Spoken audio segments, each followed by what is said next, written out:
Honor and privilege to have you, Sadguruji, with us in the Chicago Symphony Center where we had the talk today.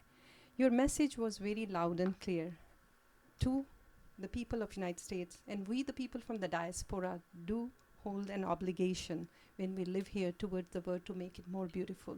Let's hear from you about what is our responsibilities and how we living here can make it. You just said it's not the time that we can conquer, it's in time for us to embrace people and make it a more beautiful world. When history in some way renders either a group of people or a nation into a powerful position, we must understand that power is a privilege.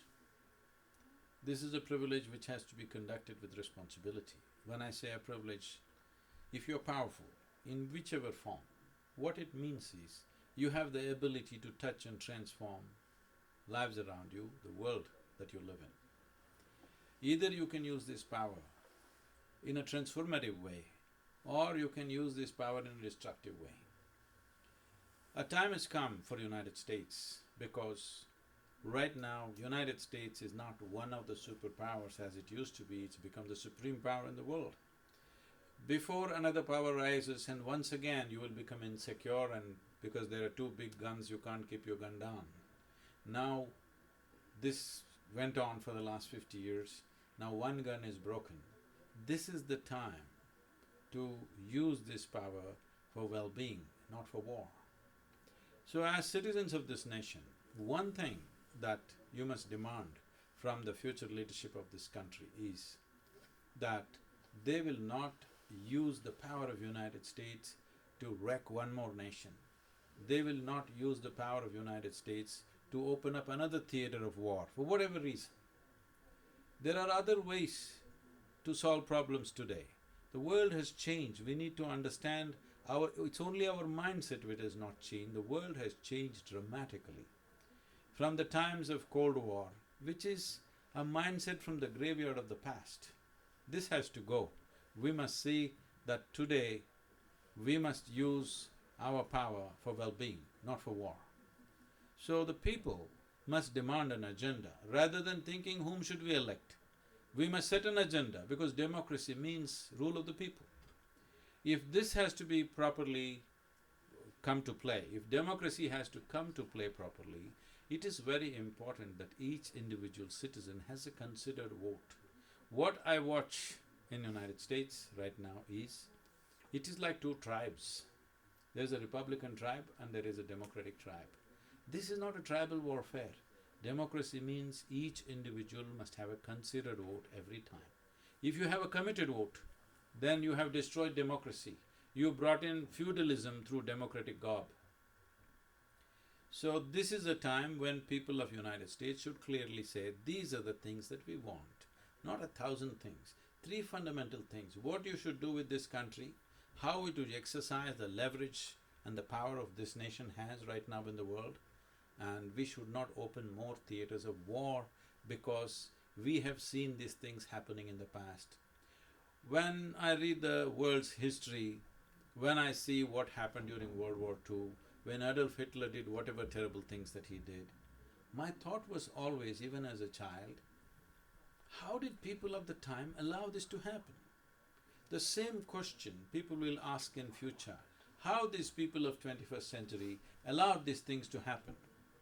So it is time that we use our wealth and power to bring well-being. When I say bringing well-being, instead of sending young men and women on tour of duty as soldiers, either to kill or get killed, you can send your engineers, doctors, business experts, variety of talent and technology that you have, and invest money in people for people's nourishment and health and education.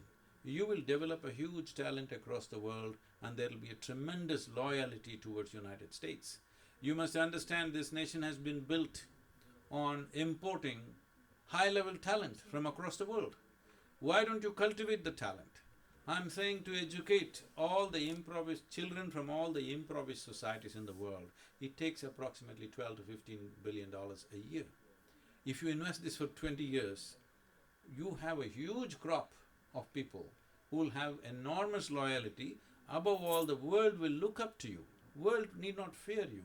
The world should love you. Today, in the age that we are living in, where technology has in many ways obliterated national borders, the very significance of a nation is gone. You must look at yourself as people. Fortunate people who are ahead of the rest of the world. And how to rise everybody so that nobody resents who we are. Nobody envies what we are. Everybody has what they need to have. This is possible for the first time. For the first time in the history of this world, we have a situation where we have the technology, the resource and the capability to address every human problem on the planet.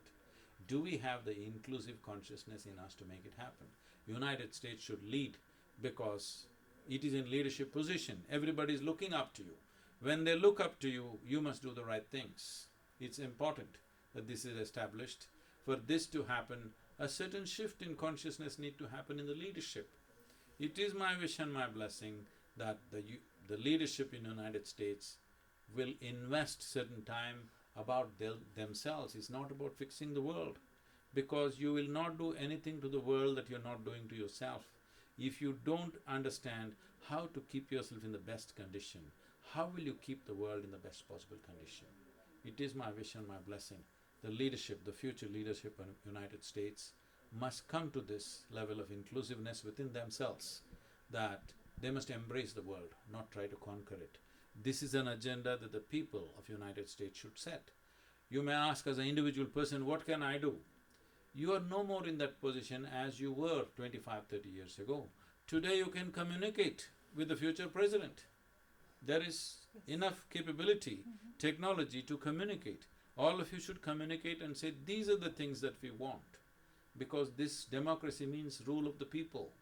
You are not electing a ruler for yourself. You are only electing a representative to represent your will in the world. Please make it happen. Shanti, thank you. Thank you very much.